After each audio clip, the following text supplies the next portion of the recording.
Welcome to Sabaton History, where the historical events described in Sabaton music is explained.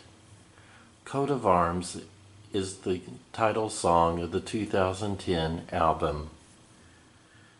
The Greco Italian conflict lasted from October 28, 1940 to April 23, 1941. Mussolini wanted to steal some of the Greek islands, including the Ionian Islands, and also to put a puppet regime in Greece so Greece wouldn't support the British. This wasn't the first conflict started by Mussolini involving the Ionian Islands. In 1923, there was a territorial dispute between Greece and Italy's ally, Albania. Unknown attackers, possibly thieves from Albania or nationalists from Greece, attacked the car of an Italian general, killing him and 4 of his staff. Mussolini ordered the invasion of a portion of the Ionian Islands in retaliation.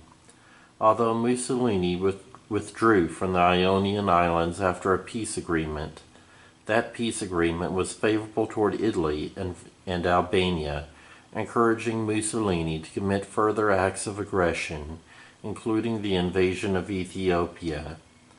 Greece tried to defend itself from Mussolini by developing a close relationship to the British.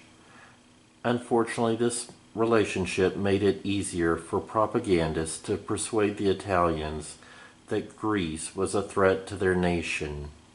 As World War II started, the British wanted Italy to be neutral and considered their alliance with Greece as an issue that could provoke Mussolini to draw closer to Hitler, so they didn't help Greece to prepare for war. On June 10, 1940, Mussolini declared war on the British and French, and this video is Mussolini's speech to the Italians that day. Some of Mussolini's advisors told him that Greece wouldn't put up much resistance because many Greeks weren't loyal to their government. On August 15, 1940, an Italian submarine attacked 3 Greek naval vessels participating in religious festivals honoring the Virgin Mary. Some of the torpedoes missed, so 2 ships survived, but a cruiser called Eli sunk, killing several Greek sailors. Wanting to avoid war, the Greek government claimed it didn't know who had attacked the vessels. In early October, Nazi soldiers entered Romania to prepare for Operation Barbarossa, but Mussolini didn't know until after the troops entered Romania.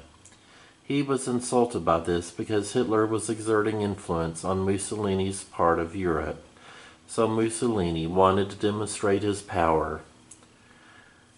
Late on the evening of October 27th, the Italian ambassador delivered an ultimatum that Greece peacefully allow Italian soldiers to enter several sections of its territory or be invaded in full.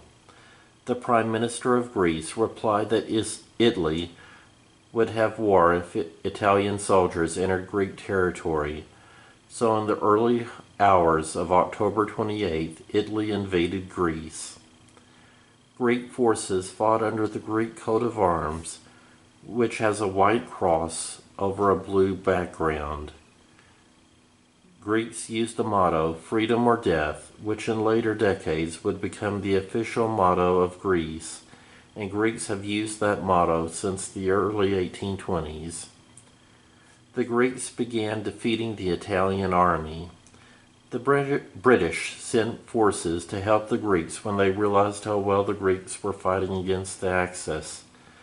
But then the Nazis invaded and quickly defeated both the Greek and British forces.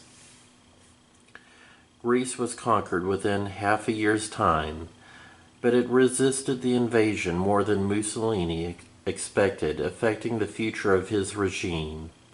Almost 14,000 Italian soldiers died and over 50,000 soldiers were wounded, not including over 12,000 soldiers with frostbite.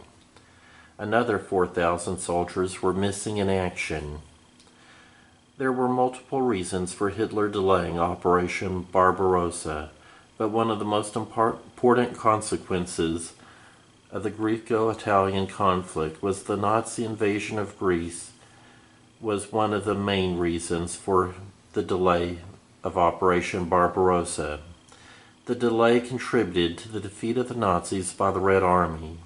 Another consequence was that Mussolini's forces had to be rescued by Nazis, causing him to be subservient to Hitler the rest of the war. The Italians dropped massive numbers of bombs on Greece during World War II. Recently, in the city of Thessalonica, while replacing an underground gas tank at a gas station, construction workers found an over 500-pound bomb from the Italians that had been buried in the ground since World War II. Sabaton uses ancient Greek imagery in their song and in their video. This will be discussed in further Sabaton history videos, including the one on 40 to 1. So continue watching Sabaton history.